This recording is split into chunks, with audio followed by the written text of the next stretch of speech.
Hey guys, what's up? So we've got a bit of an issue with the Mustang. Kind of fucked something up, kind of bad. I went to the junkyard yesterday to go get some parts for the Mustang and for an S15 that I have. My girlfriend's car, got some parts for her, and another truck that we have that I bought for my mom. I bought a cluster for the Mustang because it was an all-you-can-carry for $50. So I figured, okay, let me just get as much as I can, everything that I really wanted to get. And I got the cluster, but I didn't really research into it. I was just gonna swap it in and out. And I activated the PATS control system, or I think it's just a PAT system. It's a passive alarm something system. Pretty much just an anti-theft system, passive anti-theft system. And it activated it because there's a module on every single cluster that is specific to each Mustang. And I didn't switch them over. And I think the odometer as well, something with the odometer has. So you have to switch both of those out, and I didn't do that. So it activated the PAT system, and now my key isn't being recognized by the system in the car. So every time I try and turn it on, it'll just kill itself, pretty much. At the start, I didn't realize what it was, and then I researched it all night last night, and I figured out that it was that. It was the PAT system had activated, and pretty much the Mustang is out for the count. I don't know what I'm gonna do with it.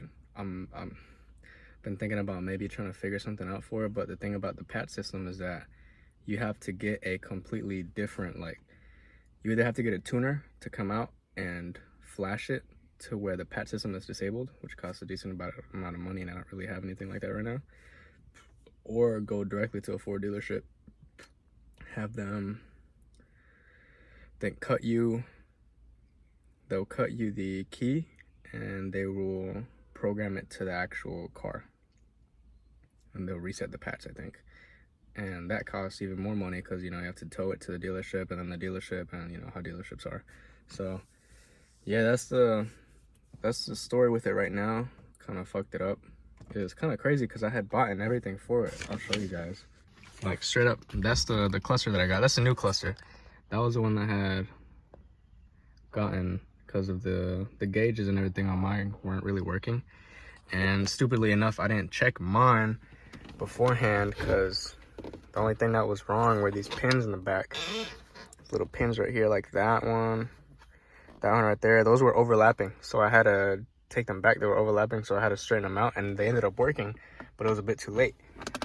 And this is the one that you had to switch out, I think. I'm pretty sure. And that's one-handed, so you gotta switch this module thingy out, and then as well as that, if I can pop it back in, you gotta switch this out, I'm pretty sure. So all of that has to be switched out from the new one to the old one in order for it to actually, do what it needs to do so that you can turn the key and everything. And the reason that I figured that out was because I tried to turn it on, and it just wouldn't click. Nothing was happening to it. But like I'm telling you, I was working on it all day last night. Got a bunch of stuff in here. So I don't know what I'm gonna do. What I did get for the Mustang was a couple of random pieces. I got a fender for it because this fender was fucked up. It has a little bit of a dent in it. And then I got a cover for something. If you give me a second. I got this cover here, that Mustang cover. All for the front.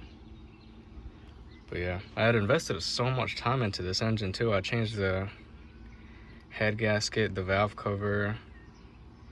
It was a bunch of stuff. The wires, the plugs, the spark plug wires, the belt, that upper hose. Like, it was a lot of stuff I put change into it. And it's not the best looking. Nah, it doesn't really close, but it's not the best looking, but I mean, it looks pretty good, It can be better. It can also be worse. I don't know, it just sucks because this is something I put a lot of time into. So yeah, I don't know what the game plan is right now. I've been thinking about trying to get another car. That's what I'm gonna end up doing probably. Pull a loan out just to get another car and get something decent, because I've been having issues with this as well. Whenever I sit inside of the car, and the first time it was really evident was the day after I bought it. It smelled really bad. It reeked of gas. and I don't know what it is. It's in the front. Something is leaking from the front. I don't know if it's a fuel line from the fuel filter or some of the fuel lines that run under it, the undercarriage. But I don't know, I've been trying to figure that out for a while and I couldn't figure it out. So that was one of the issues. I have to change out the rod bearing along with, I think, the clutch, the fork, and then the piece that is behind the clutch fork is the pivot ball stud. I think it's where the clutch fork pivots off of. I have to change that. I think my shocks might be going bad. A lot of the suspension has gone bad. There's a bunch of tie rods, outer and inner. The power steering rack is leaking. It's just a lot, you know. And I've been trying to work on it every now and then, but it's just gotten to the point where it's taking up a bit more money than it needs to, and I need to get it kind of a reliable daily, because I bought a car for my girlfriend, which is pretty good. The only thing it needs right now is just brakes and maybe some new tires. And the other truck that I have, the S15, is being used by my brother right now because something happened with his car and I had to let him use it for now. And then the only other car we have is my mom's, which I bought for her, and I changed out the fuel pump and everything because it had a fuel related issue, and I fixed that. So this is the only car that was kind of still wonky. This one and the S15 are the oldest, so they're a little bit more finicky. The S15 has a lot of suspension issues, so it has a lot of play, and I might end up making videos about that because I have some 20-inch axe rims on it, which look pretty good. I think they're kind of like Fat Fives, but they're not exactly Fat Fives, but they have the same kind of characteristics of it. And I'm just trying to figure something out, you know, because that's what the issue is right now. This whole car is messed up, and I just need to get something new, you know. But yeah, it's just kind of one of those moments where life doesn't really play out like you thought it would, and it kind of sucks because that was a really good car, you know. I changed out a bunch of the engine pieces, and the engine runs pretty good as it is, but I had a lot of plans for it, you know. I was gonna lower it, I was gonna stance it out, I was gonna put some rims on it too. They're big old star rims. They're 20-inch star rims. They have a 9.5 wide. They're 4-inch lips, and they're running kind of low profile tires, so it looks pretty good. But that's what I was gonna put on it. I'll show you in a second. But I wanted to put those on it, you know. But at the end of the day, I'm still gonna make videos. I'm still gonna try and make videos because I know a lot of people can relate to things not going the way that you want them to, you know. And that's just how life is. My girlfriend's kind of helping me get through this right now because it's pretty stressful. Because at the end of the day, I don't have a car. I'm gonna probably have to get some rides to and from work right now because gotta figure something out. But these are the rims that I wanted to get on it. Some star 20-inch rims, some 4-inch lip, and then got a cool little design on here. That center cap is there. All the rims have center caps and everything. I bought the whole set for 60 bucks, if you can believe that. Just the rims though. I had to buy 2 new wheels, so this one is brand new. No, the bottom 2 are brand new wheels, the tires, and then these 2 are the old used ones. But I bought this one, this whole rim, all the set for $60.